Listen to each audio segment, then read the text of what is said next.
शिवलिंग की प्राण प्रतिष्ठा है।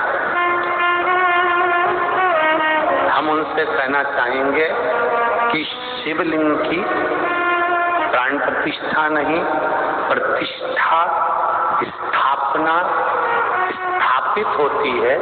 प्राण प्रतिष्ठा की जरूरत मूर्ति को होती है, प्राण प्रतिष्ठा की जरूरत मूर्ति को होती है।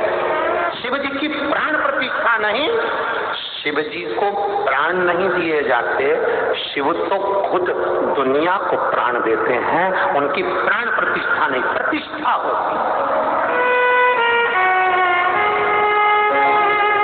ब्राह्मण आएंगे, यज्ञ करेंगे, पूजन करेंगे, सारे अधिवास करेंगे और उसकी प्रतिष्ठा करेंगे। दूसरी कोई मूर्ति हो, कोई दूसरी मूर्ति हो, उसमें प्राण दिए जाते हैं, उसकी प्राण प्रतिष्ठा होती है। और शंकर भगवान का जो शिवलिंग हम स्थापित करते हैं उसको कहते स्थापित करना, प्रतिष्ठित करना, स्थापित करना।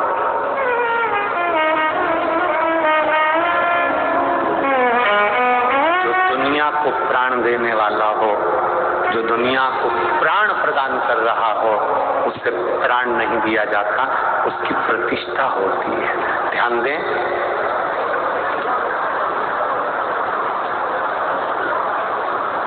एक होता है प्रतिष्ठित शिवलिंग।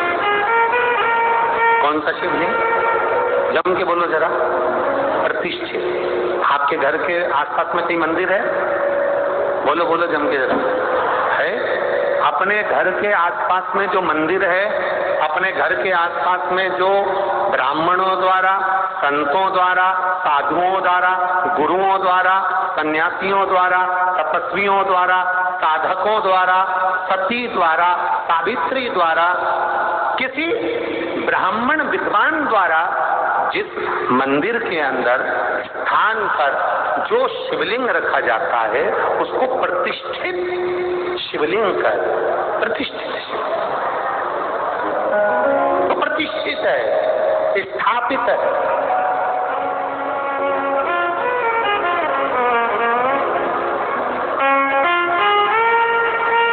और फिर वर्णन किया, वो प्रतिष्ठित शिवलिंग की गणना में आ गया। दूसरे नंबर पर आता है स्वयंभू शिवलिंग। दूसरे नंबर पर कौन सा है? जम के बोलो जरा। स्वयंभू शिवलिंग। स्वयंभू शिवलिंग कैसा होता है? जो स्वयं अपने आप प्रकट हुआ, कोई वृक्ष की तनों में, कोई वन में, कोई स्थान पर, कोई गुफा में, कोई पर्वत पर, कोई नदी के तट पर, कोई स्थान पर प्रतिष्ठित, अर्थात जो अपने आप प्रकट हुआ, वो स्वयंभू शिवलिंग है।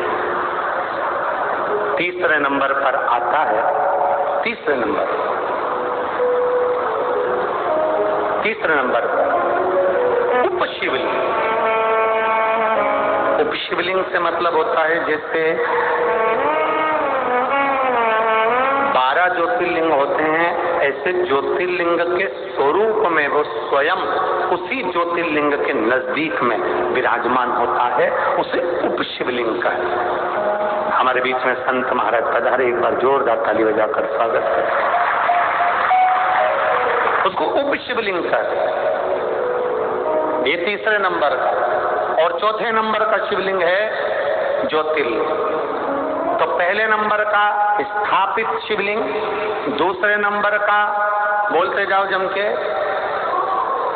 स्वयं, तीसरे नंबर का उपशिवलिंग और चौथे नंबर का ज्योतिर्लिंग। अब समझिएगा, 1000 बार जल चढ़ाए अपने स्वयं के जो स्थापित शिवलिंग है उस पर जल चढ़ाएंगे तो 1000 बार जल चढ़ाने से जो फल मिलता है वो एक बार स्वयंभू शिवलिंग पर जल चढ़ाने से प्राप्त हो जाता है। जो स्वयंभू शिवलिंग पर 1000 बार जल चढ़ाने से फल मिलता है वो उप शिवलिंग पर एक बार जल चढ़ाने से प्राप्त हो जाता है।